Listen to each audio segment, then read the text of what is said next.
عائشہ میں غریباں، عائشہ میں غریباں، عائشہ میں غریباں، عائشہ میں غریباں۔ اعوذ باللہ من الشیطان الرجیم، بسم اللہ الرحمن الرحیم۔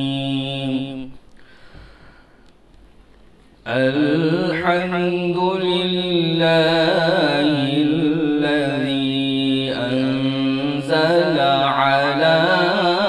عبده الکتاب ولم یجعل له عوجا قیما لینذر بأسا شدیدا من لدنه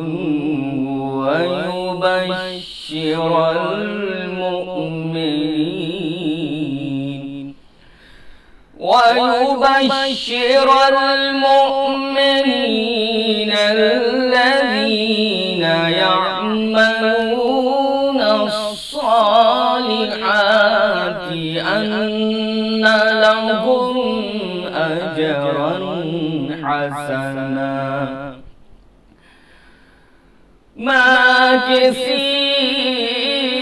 ماكثين فيه أبدا وينذر الذين قالوا اتخذ الله ولدا ما لهم به من علم ولا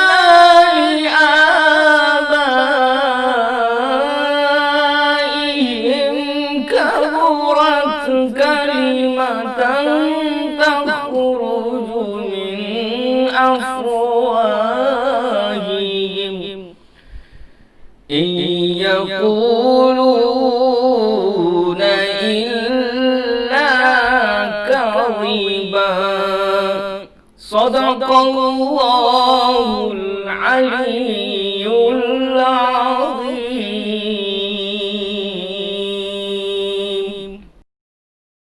فاتحہ۔ بسم اللہ الرحمن الرحیم، الرحمن الرحیم، نعبد وإياك نستعين، اهدنا الصراط المستقيم۔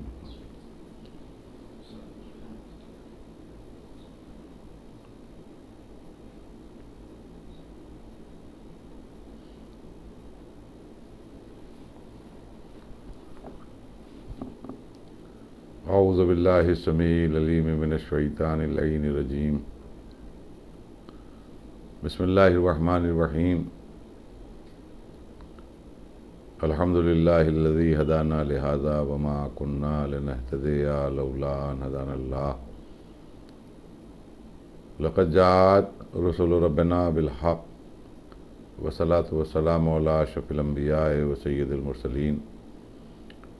سیدنا و نبینا و شفیع ذنوبنا و حبیب قلوبنا مولانا بالقاسم محمد، اللہم صلی اللہ علیہ وسلم وآل بیتہ الطیبین الطاہرین المعصومین المظلومین، ولعنۃ اللہ علی اعدائہم وقتلتہم وغاصب حقوقہم ومنکر فضائلہم ومصائبہم اجمعین من یومنا ھذا الی یوم الدین۔ اما بعد فقط قال رسول اللہ صلی اللہ علیہ وآلہ وسلم، ان الحسین مصباح الہدی و سفینۃ النجات۔ ایک صلوات بھیج دے محمد وآل محمد صلی اللہ علیہ وسلم۔ ارباب غم، محترم ناظرین، بنی ہاشم بوائز کمیٹی کی جانب سے جو ہر سال مہندی گھاٹ پر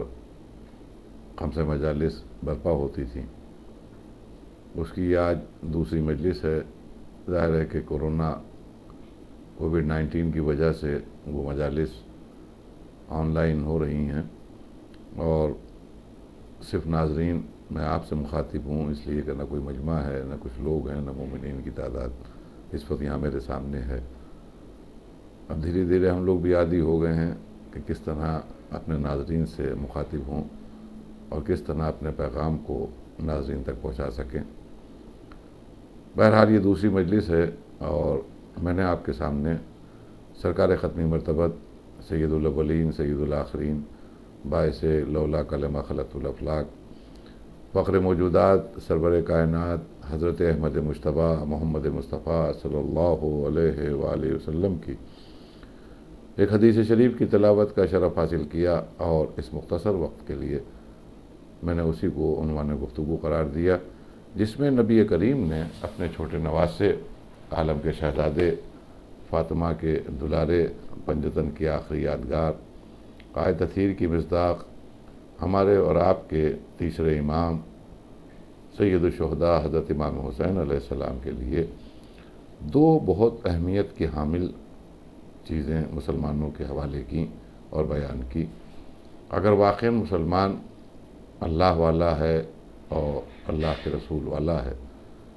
تو اس کو کم سے کم یہ سوچنا چاہیے کہ حسین کی عظمتیں کیا ہیں، حسین کا شرف کیا ہے، حسین کی بزرگی کیا ہے، اور اللہ کی بارگاہ سے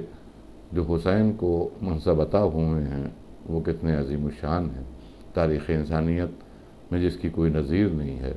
اس لیے کہ ہمارے نبی نے جو کچھ فرمایا اور جو کچھ کہا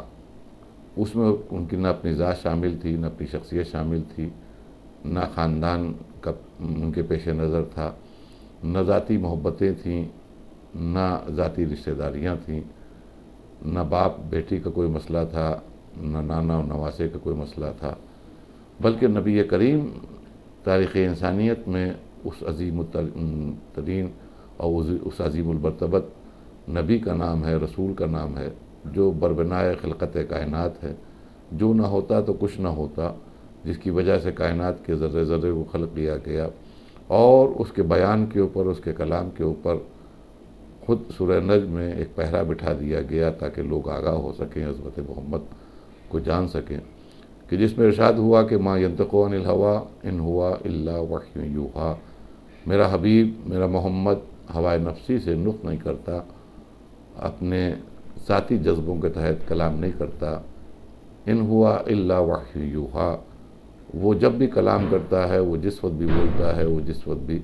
کچھ کہتا ہے تو وہ اسی وقت کہتا ہے کہ جب میری طرف سے جبرائیل کے ذریعے اس تک وحی پہنچ جاتی ہے۔ یعنی نبی کریم کے لیے قرآن مجید میں سورہ نجم میں ایک اعلان ہو گیا کہ محمد وہی فرماتے ہیں کہ جو وحی ہے الہی کا نزول ہوتا ہے۔ اسی نبی نے منشأ پروردگار جو قرآن میں موجود ہے اور منشأ پروردگار جو تھا وہ لوگوں تک پہنچایا، اور حدیث کی شکل میں اپنے حسین اپنے نواسے کے سلسلے میں کہ ان الحسین مصباح الہدی، یقیناً بے شک اس میں کوئی شک نہیں کہ میرا حسین چراغ ہدایت ہے، وسفینۃ النجات، اور دوسری بات آپ نے ارشاد فرمائی کہ حسین اس ذات مقدس کا نام ہے کہ جو نجات کی کشتی ہے، جو سفینہ نجات ہے، جو کشتی پہ بیٹھ گیا، جو سفینے پر آ گیا، سوار ہو گیا، اس کو نجات مل گئی۔ تو مسلمانوں کے سامنے دو اہم باتوں کا اعلان حسین کے سلسلے میں مسلمانوں کے درمیان رسول اللہ نے کیا۔ پہلی بات یہ کی کہ مصباح الہدی ہے، حسین چراغ ہدایت ہے، اور دوسری چیز حسین سفینہ نجات ہے۔ اگر چراغ ہدایت پر اگر غور کریے، اس کی گہرائی اور گہرائی میں جائیے، اس کی ڈیپتھ میں جائیے، تب بھی عظمت حسین پر آپ سلام کریں گے، اور نجات کی منزلوں پہ جب محشر کے ہنگام میں پہنچیے گا تب بھی امام حسین کی عظمتوں کو سلام کریں گے۔ اس لیے کہ ہم دو چیزوں کے مجموعے کا نام ہے، یعنی انسان جو ہے وہ ہمارے چھٹے امام جعفر صادق علیہ السلام فرماتے ہیں کہ انسان میں حیوان بھی ہے، حیوانوں والی ہوا و ہوس ہے، حیوان والی شہوت ہے، اور فرشتوں والی اللہ نے عقل بھی عطا کی ہے۔ تو ہم دو چیزوں کا مجموعہ ہیں، ہمارے وجود کے اندر فرشتوں والی عقل بھی ہے، اور ہمارے ہی وجود میں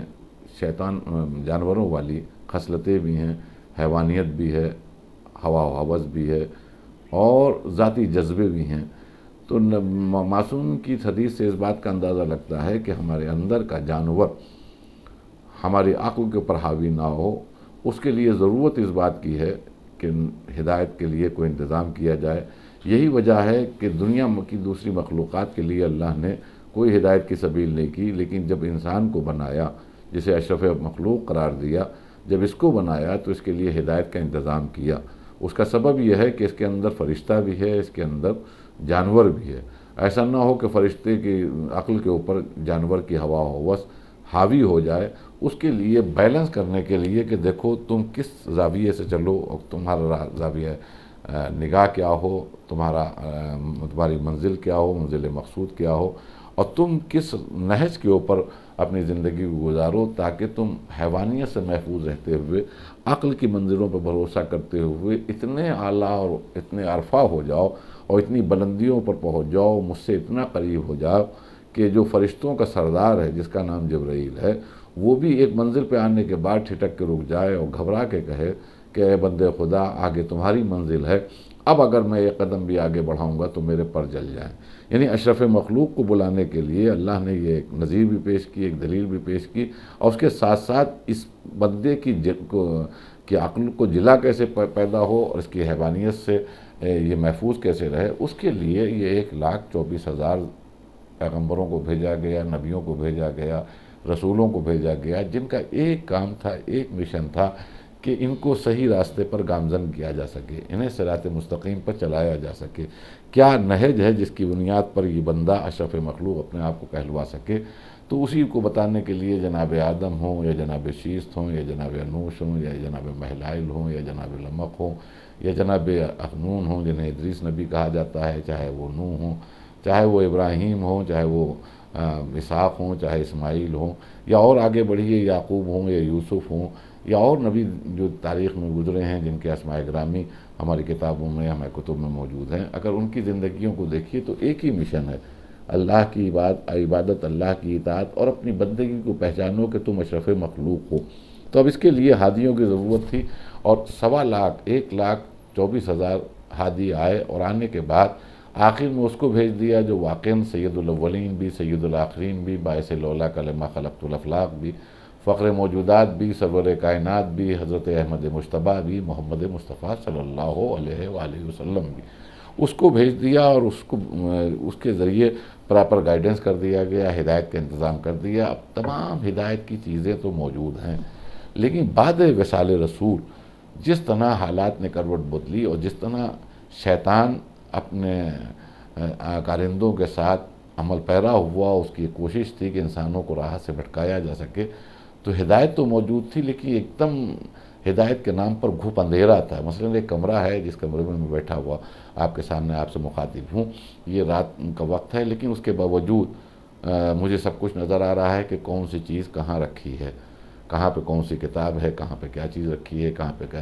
یہ کمرہ کس طرح کا ڈیزائن کیا ہوا ہے، یہاں ٹیوب لائٹ کہاں پر ہے، یہاں پر کس رنگ کو آویزہ کیا گیا ہے یا کس پوسٹر کو آویزہ کیا گیا۔ یہ سب مجھے اس لیے نظر آ رہا ہے کہ اس کمرے میں روشنی ہے، بلب جل رہا ہے، ٹیوب جل رہا ہے، تو اس روشنی کی بنیاد میں اس رات کے اندھیرے میں یہاں رکھی ہوئی ہر چیز نظر آ رہی ہے۔ لیکن اگر ایک دم سے لائٹ چلی جائے اور گھپ اندھیرا ہو جائے تو یہاں رکھی ہوئی تمام چیزیں موجود ہوں گی، لیکن ہم چاہ کر بھی ٹٹولتے رہیں گے، ہم کو کچھ نہیں مل پائے گا۔ اسی طرح آدم سے لے کر نبی کریم تک ہدایت کی تمام چیزیں تو موجود تھیں، لیکن اسلام کے اس کمرے میں، اس گھر میں اندھیرا نظر آ رہا تھا۔ اس اندھیرے کا انتظام رسول اللہ نے اس طرح سے کیا کہ مصباح الہدیٰ حسین ہے۔ جب جب تمہیں کچھ سجھائی نہ دے، جب جب تمہیں اندھیرا محسوس ہو، جب جب تمہیں کچھ نظر نہ آئے، تو تمہیں پریشان ہونے کی ضرورت نہیں، چراغ لے کے اس کمرے میں چلے جانا، اور وہ چراغ ہدایت کوئی اور نہیں ہے بلکہ میرا نواسہ عالم کا شہزادہ حسین ابن علی ہے۔ تو معلوم ہوا کہ حسین وہ مصباح الہدیٰ ہیں کہ ادھر آپ اندھیرے میں بھی ڈھونڈیے گا تو آپ کو نماز بھی مل جائے گی، روزہ بھی مل جائے گا، حج بھی مل جائے گا، زکوٰۃ بھی مل جائے گی، خمس و جہاد کا بھی مسئلے آسان ہو جائیں گے، زندگی کس طرح گزاری جائے وہ بھی مل جائیں گے، آدم بھی مل جائیں گے، اور نوح بھی مل جائیں گے، ابراہیم بھی، اور عیسیٰ بھی، اور موسیٰ بھی۔ یہ امام حسین علیہ السلام کا وصف ہے، یہ امام حسین کا کمال ہے کہ ایک امام حسین تک اگر پہنچ جائے بقول رسول، تو آپ کو یہاں سے خود بخود آپ محسوس کریں گے کہ ایک حسین کے قریب آپ آ کر دیکھیے تو، اور میری بات کا یقین نہ مانیے، آپ خود آزما کر دیکھیے کہ فقط حسین کی ڈیوڑی پر آپ پہنچے تو آپ کو نماز بھی مل جائے گی، آپ کو روزہ بھی مل جائے گا، آپ کو حج بھی مل جائے گا، آپ کو شریعت کے تمام امور بھی مل جائیں گے، آپ کو انبیاء کے قصے بھی مل جائیں گے، آپ کو قیامت کے معاملات بھی مل جائیں گے، آپ کو توحید و عدل و رسالت کے سلسلے میں بھی سب کچھ مل جائے گا۔ یہی نہیں بلکہ جتنے بھی مسائل ہیں زندگی سے جڑے ہوئے وہ سب آپ کو حسین کے در پہ مل جائیں گے۔ آپ کہیں گے یہ کیسے کہہ رہے ہو؟ تو سامنے سامنے کی بات ہے، نہ میں کوئی حدیث پڑھ رہا ہوں آپ کے سامنے، نہ کوئی روایت پڑھ رہا ہوں، نہ آیت پڑھ رہا ہوں، سامنے کی بات ہے۔ آپ کبھی مجلس حسین میں اگر جائیے تو آپ کو اندازہ لگے گا کہ حسین مصباح الہدیٰ ہیں، وہ چراغ ہیں جن کی وجہ سے آپ ہدایت حاصل کر سکتے ہیں اور معلوم کر سکتے ہیں کہ کون سی چیز کہاں پر رکھی ہوئی ہے اور کون سی چیز کس انداز میں عمل پیرا اس کے اوپر عمل کرتے ہوئے اپنی زندگی کو گزارا جائے۔ ہم ہوں یا اور بھی جو ذاکرین ہیں، خطباء ہیں، علماء ہیں، جب مجلس حسین کے لیے برپا کی جاتی ہے، بلائے جاتے ہیں، تو ایک بات کہی جاتی ہے کہ مولانا آپ کو مجلس حسین میں شرکت کرنا ہے، آپ کو مجلس حسین سے خطاب کرنا ہے۔ ہم کو بلایا جاتا ہے مجلس حسین کے لیے، اور جب ہم مجلس حسین کے لیے جاتے ہیں تو اب ظاہر ہے کہ مجلس حسین کیا ہے۔ اب ایک سوال یہ بھی ہے کہ مجلس حسین کیا ہے، تو کسی سے بھی پوچھیے گا تو وہ یہی جواب دے گا، مجلس حسین کا مطلب یہ ہے کہ حسین کی مظلومی کا پرسہ ان کی دکھیاری ماں جناب فاطمہ الزہرا اور ان کے مغموم نانا رسول اللہ کی خدمت میں اور ان کے مغموم باپ علی مرتضیٰ کی خدمت میں اور بڑے بھائی حسن مجتبیٰ کی خدمت میں ہم پیش کرنے کے لیے ایک جگہ جمع ہوتے ہیں، کربلا کے مصائب سنتے ہیں، پڑھتے ہیں، روتے ہیں، گریہ کرتے ہیں اور اہل بیت علیہ السلام کے حضور میں اس کا پرسہ پیش کرتے ہیں۔ تو معلوم ہے مجلس حسین نام ہے گریہ بر حسین کا، حسین کی مظلومی کو یاد کرنا ہے اور حسین کی مظلومی کو یاد کر کے پرسہ پیش کرنا ہے ان کے گھر والوں کا، اور اسی لیے یہ تعزیہ داری رکھی گئی ہے۔ اکثر لوگ تعزیہ داری کے اوپر بدعت و شرک کے فتوے لگا دیتے ہیں، وہ نادان یہ نہیں سمجھ پاتے ہیں کہ تعزیہ داری ہے کیا۔ بھئی تعزیہ داری تعزیت کا نام ہے۔ ہمارے پڑوس میں چاہے کوئی ہندو بھائی رہتا ہو، اگر اس کا انتقال مر جائے، اگر کوئی سکھ رہتا ہو وہ مر جائے، اگر کوئی مسلمان رہتا ہے وہ مر جائے، اگر کسی بھی مسلک کا ہو، کسی بھی مذہب کا رہتا ہے، اگر کوئی انسان مر گیا تو اب شرافت انسانیت کا تقاضا یہ ہے کہ ہم اس کے دروازے پہ جاتے ہیں، تعزیت پیش کرتے ہیں۔ باپ مر گیا ہے تو بچوں کو تعزیت پیش کرتے ہیں، بچہ مر گیا ہے تو باپ کو تعزیت پیش کرتے ہیں۔ یعنی یہ اصول شرافت بندگی ہے اور اصول شرافت انسانیت ہے کہ اگر کسی کا کوئی دکھ میں مبتلا ہو اور ہم اس کے بارے میں جان جائے تو اس کے اظہار ہمدردی کرتے ہیں، اس کو مر جائے تو تعزیت دیتے ہیں۔ تو اب ظاہر ہے کہ ہم کو رسول اللہ کے حضور میں تعزیت پیش کرنا ہے،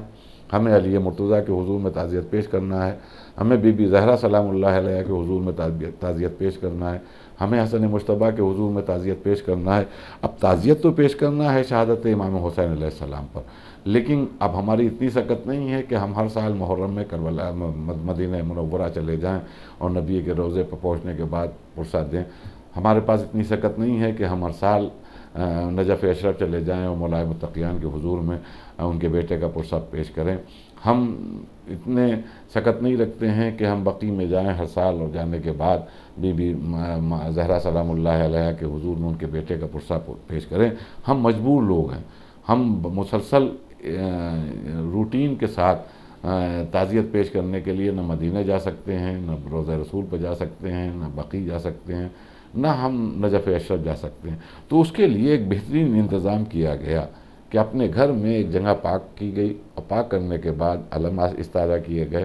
اور وہاں پر ایک زری لا کر تعزیہ لا کر رکھ دیا گیا۔ یہ تعزیہ نہیں ہے، یہ ایک سمبل ہے کہ ہم تعزیت پیش کرنے کے لیے اس پاک جگہ میں یہ چیز رکھ رہے ہیں، یہیں پر ہم اس کو کھولیں گے، اس کا پردہ ہٹائیں گے اور اس کے بعد میں ذکر حسین ہوگا اور ہم پرسہ پیش کریں گے، کیونکہ ہمارا یقین ہے کہ اب یہ ہم نے اپنے گھر کی یہ جگہ پاک کر دی ہے۔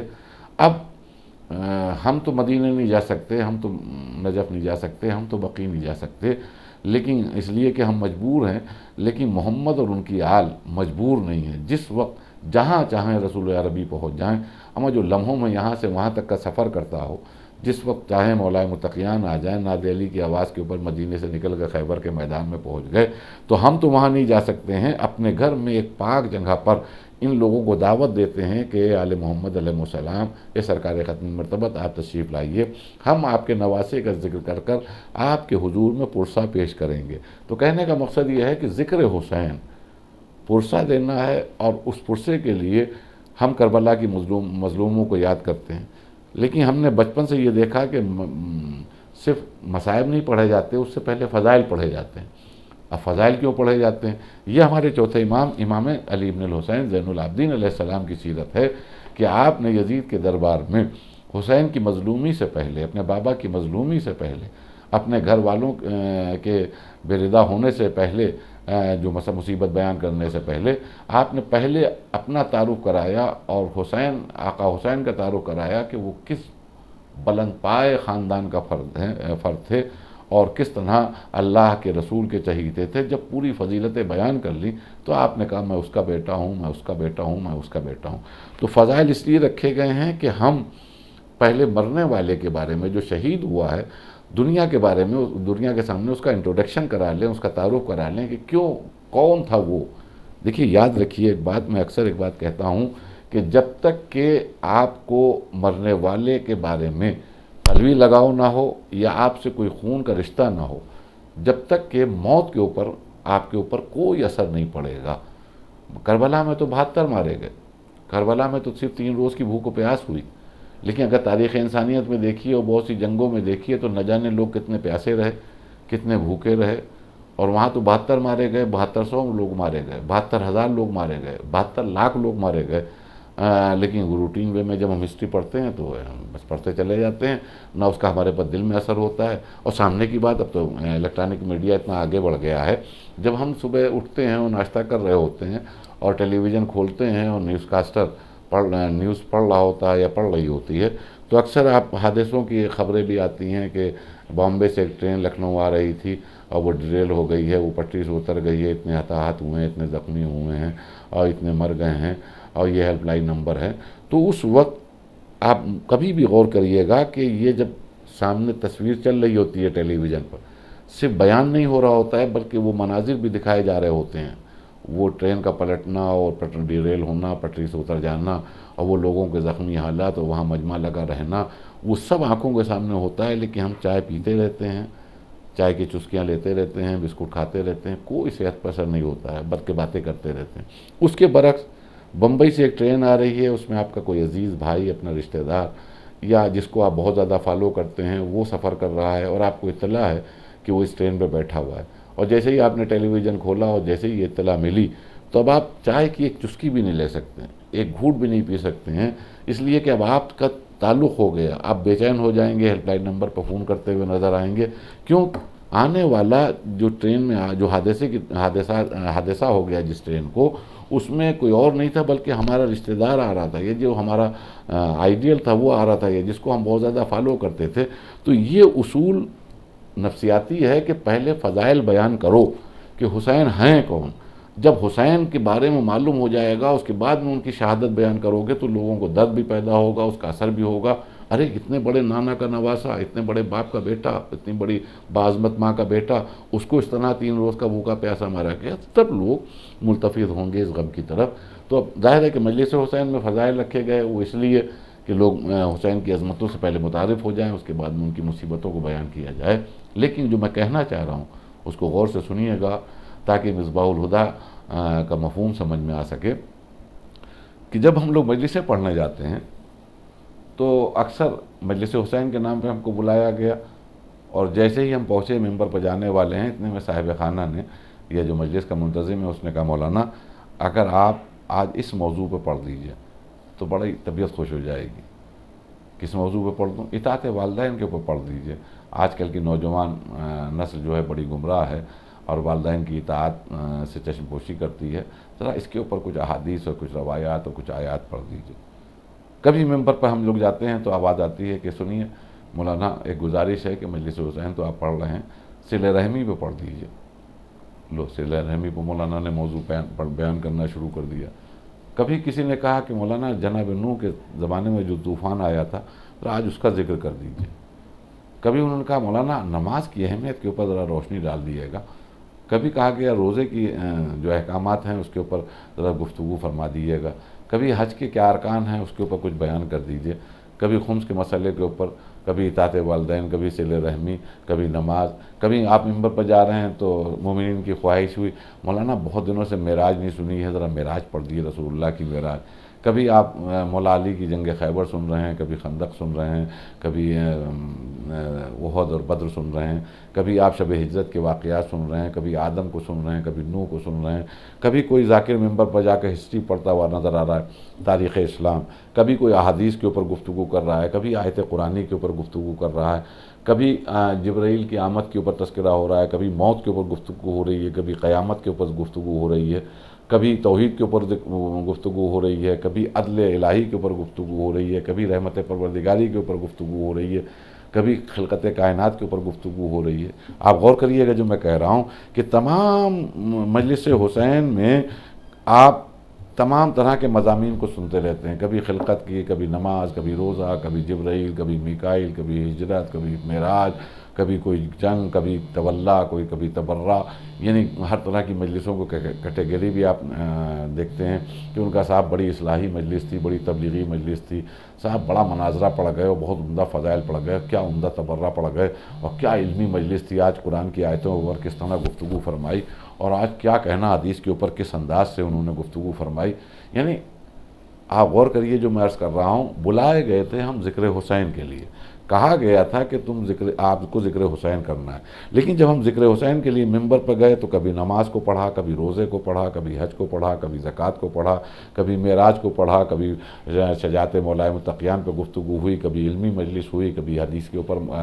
گفتگو ہوئی، کبھی تاریخ کے اوپر، کبھی نبیوں کا تذکرہ۔ آپ نے غور کیا؟ اب نبی کریم کی حدیث پر غور کیے آپ کہ ان الحسین مصباح الہدی، یقیناً میرا حسین چراغ ہدایت ہے۔ یعنی اب اس سے اندازہ لگ جاتا ہے یہ 1400 سال بعد بھی اس حدیث کی صداقت کا کہ فقط حسین کی ڈیوڑی پر آ جاؤ، نام حسین پہ تمہیں بلایا جائے گا، کبھی نماز سنائی جائے گی، کبھی روزہ سنایا جائے گا، کبھی حج سنایا جائے گا، انبیاء کے واقعات بھی یہیں ملیں گے، واجبات بھی یہیں ملیں گے، مستحبات بھی یہیں ملیں گے، مکروہات بھی یہیں ملیں گے، مباحات بھی یہیں ملیں گے، مستحبات بھی ملیں گے، سب کچھ یہیں نظر آ جائے گا۔ اس لیے کہ ایک پوری وجود حسین میں پوری شریعت کو اللہ نے سمو دیا ہے، فقط حسین تک آ جاؤ تو تم شریعت سے واقف بھی ہو جاؤ گے، شریعت سے آگاہ بھی ہو جاؤ گے۔ ایک درود بھیج دیے محمد و آل محمد، اللہم صلی اللہ محمد و آل محمد۔ تو عزیزان گرامی، یہ ہے مصباح الہدی، میرا حسین مصباح الہدی ہے۔ اور آپ بہت سے واقعات میں عرض کر سکتا ہوں اس ذیل میں کہ بہت سی چیزوں میں کبھی خیال نہیں آتا ہے، دوست بیٹھے ہوئے ہیں، دولہا میاں دولہا بن رہے ہیں اور مؤذن اذان دے رہا ہے، نماز کا اول وقت ہے، اور دوست نے کہہ بھی دیا میں نماز چل کے پڑھ لی جائے، فوراً پلٹ کے آپ جواب دیتے ہیں اب رک جاؤ، تمہاری بھابھی نے چائے چڑھا دی ہے، ٹھنڈی ہو جائے گی، ابھی بہت وقت پڑا ہے، پڑھ لیں گے۔ اگر دولہا سے ابا سے کہیے کہ بھئی بارات رک جائیے، نماز مغرب پڑھ لیں، اس کے بعد میں ہم لوگ یہاں سے بارات لے کے چلتے ہیں، ارے نہیں وہاں لڑکی کے باپ نے انتظام کر دیا ہے، نماز کا بھی بہت وقت ہے، 8-9 بجے تک پہنچ جائیں گے، پڑھ لیں گے۔ یعنی اول وقت نماز کا خیال کبھی عام زندگی کے امور میں نہیں آتا ہے، لیکن اگر فرش اعضاء پہ بیٹھے ہوئے ہیں، آپ جلوس میں چل رہے ہیں، اتنے میں مؤذن نے اذان دی تو فوراً بہت سے لوگ آستینیں الٹتے ہوئے کہاں جا رہے ہیں آپ؟ ارے کہا مسجد میں جا رہے ہیں۔ کیوں؟ کہا اول وقت نماز ہے۔ ارے اسی کے لیے تو حسین نے سر کٹایا۔ دیکھیے غور کیجئے گا، یہ بہت سے ایسے واقعات ہیں۔ نماز ہم لوگ مجلس پڑھ رہے ہیں، مجلس جیسے ہی پڑھ رہے ہیں اذان ہونے لگی، ایک دم سے مائک بند کر دیا گیا، مولانا بھی چپ بیٹھے ہیں، سننے والے بھی چپ بیٹھے ہیں۔ کیوں؟ کہا نہیں، حکم شریعت یہ ہے کہ جب اذان ہو تو بات نہ کرو، خاموشی سے اذان کے کلمات کو سنو۔ جب دوست بیٹھے ہوئے ہیں تب اذان ہو رہی ہے، باتیں کر رہے ہیں، سودا لے رہے ہیں، باتیں کر رہے ہیں،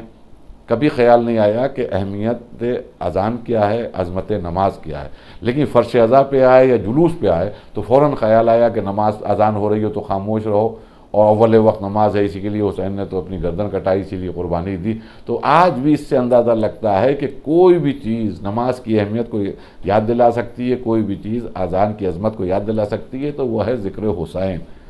بہرحال یہ سامنے کی بات عرض کر دی۔ اور پھر دوسری بات ہے سفینۃ النجات، وہ کشتی ہے کہ جس کے اوپر انسان سوار ہو گیا تو اس کو نجات مل گئی۔ نہ جانے کتنے واقعات تاریخ میں بھرے پڑے ہوئے ہیں کہ حسین کی دامن سے وابستگی نجات کا سبب بنتی ہے، چاہے وہ بریر ابن خزیر ہمدانی ہو، چاہے وہ جناب جون ہو، چاہے وہ وہب ابن عبداللہ کلبی ہوں،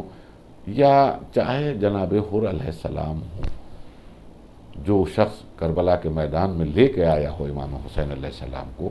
جس نے راستہ روکا ہو اور دائیں یا بائیں جانب اگر جانا چاہا امام حسین علیہ السلام نے تو جانے نہیں دیا، اور جب آپ نے جانا چاہا تو لجام فرس امام حسین پہ ہاتھ ڈال دیا، اور اس طرح لجام کو پکڑ لیا کہ حسین جیسے صابر امام کو بھی غیظ آ گیا، اور غیظ کے عالم میں اور غصے کے عالم میں آپ نے کہا حر یہ کیا بدتمیزی ہے، تیری ماں تیرے غم میں بیٹھے۔ یہ عربوں میں بہت بری بات مانی جاتی تھی، کوئی مرد کے سامنے اس کو انسان یہ کہے کہ تمہاری ماں تمہارے غم میں بیٹھے۔ یہی وجہ ہے کہ حر نے پلٹ کے یہ جواب دیا تھا کہ فرزند رسول، اگر پورے عرب میں بڑے سے بڑا بہادر مجھ سے اگر یہ کلام کرتا تو میں پلٹ کے جواب دیتا، لیکن میں آپ سے کچھ نہیں کہہ سکتا، اس لیے کہ آپ فاطمۃ الزہرا کے بیٹے ہیں، آپ جناب سیدہ کے لال ہیں۔ لیکن کہنے کا مقصد یہ ہے کہ کربلا میں جس نے راستہ روکا، جس نے فرات کے کنارے سے خیام کو ہٹوایا، جس کی وجہ سے عباس سے دلاور کو جلا لگ گیا تھا اور آپ نے خط کھینچا تھا اور کہا تھا کسی کی مجال ہو تو وہ اس خط کے ادھر آ سکے، اس نشان کے ادھر آ سکے، اور اس وقت جلال جناب عباس بہرحال وقت کا معصوم سمجھ رہا تھا، معصوم دیکھ رہا تھا۔ یہی وجہ ہے کہ بعض روایات اور بعض مقاتل کہتے ہیں کہ امام حسین علیہ السلام نے ابوالفضل عباس کو نہیں روکا، بلکہ خیمے میں گئے اور جناب زینب سے کہا کہ بہن تم ہی اپنے بھائی کو بلا سکتی ہو۔ اور یہاں سے مظلومی آل محمد کا اندازہ بھی ہوتا ہے عزاداروں، کہ جناب زینب نے جب کسی کو بھیج کے کہا کہ عباس آپ کو شہزادی بلا رہی ہیں، اور جب جناب عباس نے کہا کہ جاؤ شہزادی سے کہہ دو کہ میں ابھی آتا ہوں، تو دوسری بار آنے والے نے جو جملے کہے کہ عباس شہزادی کہلوا رہی ہیں کہ اگر تم نے آنے میں دیر کی تو میں خود خیمے سے باہر نکل کے آ جاؤں گی۔ بس یہ سننا تھا کہ سب غیظ جو تھا اور جلال تھا سب بھول گئے اور بھاگتے ہوئے خیمے میں آئے۔ روایت کہتی ہے دانوں توڑ کر زمین پہ بیٹھ گئے، تلوار کو نیام سے نکالا، شہزادی کے قدموں پہ تلوار کو رکھ دیا کہ شہزادی آپ کا غلام حاضر ہے، خیریت تو ہے؟ کہ بھیا تمہیں اپنی بہن کے حق کا واسطہ جو دشمن چاہتا ہے وہ کرو، جہاں خیمے لگوانا چاہتا ہے وہاں لگاؤ، تم اب کسی کو روکنا نہیں۔ کہ شہزادی آپ کا حکم سر آنکھوں پر، لیکن شہزادی آج آپ مجھ سے ایک وعدہ کیجئے۔ کہاں عباس بولو کیا وعدہ ہے؟ کہ شہزادی وعدہ کیجئے کہ جب تک کہ میں زندہ ہوں کبھی آپ یہ نہیں کہیے گا کہ میں خیمے سے باہر نکل رہا ہوں۔ ارباب غم کربلا محسوس کرنے سے اندازہ لگتا ہے کہ کربلا میں کیا گزر گئی۔ یقین جانیے کیا مان ہوگا شہزادی زینب سلام اللہ علیہ کو کہ فقط اتنا کہہ دیا کہ شہزادی آپ کبھی یہ نہ کہیے کہ میرے جیتے جی کہ میں خیمے سے باہر، مان یہ ہوگا کہ میرا بھائی عباس جیسا بھائی موجود ہے۔ اللہ اکبر، جب خیمے جل رہے ہوں گے اور انہی سیدانیوں کے سروں سے چادریں چھینی جا رہی ہوں گی اور ہاتھوں کو پسِ گردن باندھا جا رہا ہوگا اور بے کجاوا اونٹوں پر بٹھایا جا رہا ہوگا، تو کیوں نہ ہر بیوی بڑی حسرت سے فرات کا رخ کر کے کہے کہ غیرت دار بھائی تم تو آرام کر رہے ہو، آؤ ذرا اپنی بہنوں کو آ کر دیکھو۔ تو ہر بیوی جو تڑپتی ہوئی نظر آ رہی ہے، ہر کربلا کا اسیر جو تڑپتا ہوا نظر آ رہا ہے، مولا عباس کو یاد کرتا ہوا نظر آ رہا ہے، اس کا سبب ہی یہی ہے کہ ڈھارس کا نام تھا ابوالفضل عباس۔ بہرحال میں بات کو مختصر کر رہا ہوں، 2-3 منٹ کی زحمت مجلس کو تمام کروں کہ جناب حر جنہیں راستہ روکا اور جن کی وجہ سے جناب عباس کو بھی غیظ آیا، آقا حسین کو بھی غیظ آیا، لیکن اسی حر نے 9 کی رات میں محسوس کیا کہ یہ مجھ سے بہت بڑی غلطی ہو گئی، نواسہ رسول ہے، فاطمہ کا جانی ہے، میں نے یہ جو آج چھوٹے چھوٹے بچے اللہ تعالیٰ کی صدائیں بلند کر رہے ہیں تو اس میں یہ میں ہی مجرم ہوں، میں نے ہی یہ جرم کیا ہے، کاش میں نے راستہ نہ روکا ہوتا۔ اور جب یقین ہو گیا کہ پروفیسر سعد ان کی بات نہیں سنے گا اور جنگ کرے گا تو انہوں نے ایک فیصلہ کیا، گو کہ بڑے بڑے بہادر اس سے کہہ رہے تھے کہ کیوں کانپ رہے ہو، کیوں گڈر رہے ہو، کیوں پریشان ہو رہے ہو، تم تو مرد میدان ہو، تم اس طرح کیوں گھبرا رہے ہو، جنگ ہے، 72 آدمی سامنے ہیں، 71 آدمی، ان کا مقابلہ کوئی بہت دیر تک نہیں چلے گا، اس کے باوجود کیوں کانپ رہے ہو، کیا لڑنے سے ڈرتے ہو؟ جناب حر نے جواب دیا تھا میدان جنگ میں لڑنے سے نہیں ڈرتا ہوں، لیکن ان آوازوں سے میں کانپ رہا ہوں، آؤ میرے قریب آؤ، سنو یہ دیکھو کیا آوازیں آ رہی ہیں۔ تو اس نے بھی محسوس کیا آنے والے نے کہ اللہ تش کی چھوٹے چھوٹے بچوں کی آوازیں آ رہی تھیں۔ تو جواب دیا جناب حر نے، بس اسی وجہ سے میں اپنے آپ کو جنت و جہنم کے درمیان پا رہا ہوں۔ کیا فیصلہ کیا؟ صبح نمودار ہونے دو۔ اور جب صبح نمودار ہوئی تو اپنے بیٹے کو بلایا، اپنے فیصلے سے آگاہ کیا۔ بعض روایات کہتی ہیں کہ بھائی کو بھی بلایا، غلام بھی چلنے کو تیار ہوا۔ ایک مختصر سا کارواں امام حسین کی طرف چلا۔ دیکھیے عزیزان گرامی، حر کا آنا اس بات کا یقین ہے کہ حر جیسے سبھی لوگ جانتے تھے اس دور میں کہ یہ کریم ابن کریم ہے، بے شک میں نے گناہ کیا ہے، مجھ سے غلطی ہوئی ہے، لیکن ان کی وہ بارگاہ ہے کہ اگر ان سے معافی مانگ لی جائے گی تو یہ فوراً بخش دیں گے۔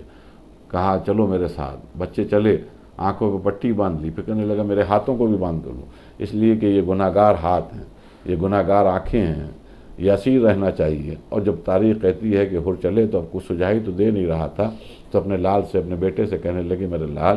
اتنا بتاتے جاؤ کہ اب خیام کی دوری کتنی رہ گئی ہے۔ اور حر کا بیٹا بتاتا جا رہا تھا کہ اب خیام اتنی دور رہ گئے، اتنی دور رہ گئے، اتنی دور رہ گئے کہ اتنے میں حر کے بیٹے نے کہا اللہ اکبر۔ کہا میرے لال یہ تکبیر کیوں بلند کی؟ کیا کوئی لڑنے کے لیے آ رہا ہے؟ کہ نہیں بابا غضب ہو گیا، جوان بیٹا علی اکبر استقبال کو آ رہا ہے۔ لہور ابھی کانپ رہا تھا کہ پھر بیٹے نے کہا اللہ اکبر۔ کہا دوبارہ تکبیر کیوں بلند کی؟ کہ برابر کے بھائی ابو الفضل عباس آ رہے ہیں۔ پھر ایک بات چیخ مار کے کہا اللہ اکبر۔ کہ میرے لال اتنی زور سے تکبیر بلند کیوں کی؟ کہا بابا کیوں نہ تکبیر بلند کروں، اس لیے کہ بنفس نفیس آقا حسین تشریف لا رہے ہیں۔ بس عزاداروں، حر نے اپنے آپ کو گھوڑے سے گرایا اور روایت کہتی ہے قدم ہائے حسین کے اوپر جھکتے ہوئے نظر آئے اور یہ کہتے ہوئے نظر آئے حلی توبہ ابن رسول اللہ، اے فرزند رسول مجھ جیسے گناہ گار کی توبہ قبول ہو سکتی ہے؟ اللہ اکبر کریم ہی، اللہ اکبر شرافت حسین۔ اٹھایا اور سینے سے لگا لیا کہ حر کیا بات کر رہا ہے، میں نے بھی معاف کیا، میرے خدا نے بھی معاف کیا۔ بس عزاداروں میں نے بات کو مکمل کیا، ہائے حسین کی مظلومی۔ بس اسی واقعے سے اندازہ لگ جاتا ہے کہ حر کو جب معاف کیا، حر نے اجازت مانگی اور جب اجازت جنگ کی ملی اور اپنے بیٹے کو میدان میں بھیجا تو 3 روز کا بھوکا پیاسا بیٹا نہیں تھا، لیکن جب گھوڑے سے گرا ہے اور اس نے باپ کو آواز دی، مدد کے لیے پکارا اور آقا کو آخری سلام کیا تو حر تیزی سے گھوڑا دوڑاتا ہوا چلا اپنے بیٹے کی جیسے ہی لاشے کے قریب پہنچا تو روایت کہتی ہے کہ اپنا غم بھول گیا تھا۔ غم بھولنے کا سبب یہ تھا کہ جو 3 روز کا بھوکا پیاسا امام تھا وہ اس سے پہلے وہاں پہنچ چکا تھا، اور حسین کے زانو پر جیسے ہی بیٹے کا سر دیکھا تو گھبرا کے کہنے لگا فرزند رسول کیوں آپ نے زحمت کی؟ ارے میں موجود تھا اپنے جوان بیٹے کی میت اٹھانے کے لیے۔ اللہ اکبر غربت حسین، اللہ اکبر احساس حسین۔ روایت کہتی ہے جیسے ہی حر کی زبان سے یہ کلمات جاری ہوئے بڑی حسرت سے حر کو دیکھا اور دیکھنے کے بعد میں کہا حر کیا بات کر رہا ہے؟ کیا دنیا کا دستور یہی ہے کہ بوڑھے باپ بھی کہیں جوانوں کی میت اٹھاتے ہیں؟ بس عزاداروں مظلومی حسین کے اوپر سلام کہ جو حسین صبح عاشور ایک باپ سے کہہ رہا تھا کہ باپ تم ہٹ جاؤ اس لیے کہ جوان بیٹوں کی میتیں بوڑھے باپ نہیں اٹھاتے۔ ہائے عصر عاشور کے قریب اپنے وہی باپ اپنے جوان بیٹے علی اکبر کے لاشے پہ کھڑا ہوا ہے، سینے سے برچی کی انی نکالنے کے بعد چاروں طرف دیکھ رہا ہے، کوئی سہارا نہیں ہے، کوئی مددگار نہیں ہے، کوئی لاش اٹھانے والا ساتھ دینے والا نہیں ہے۔ روایت کہتی ہے کہ ایک بار خیموں کا رخ کیا، آواز دی بنی ہاشم کے بچوں آؤ آؤ حسین کا سہارا بنو۔ بس عزاداروں چھوٹے چھوٹے بچے، ایک بوڑھا باپ، ایک جوان کی میت، والی اکبرا والی اکبرا کی صدایں بلند۔ سیعلم الذین ظلموا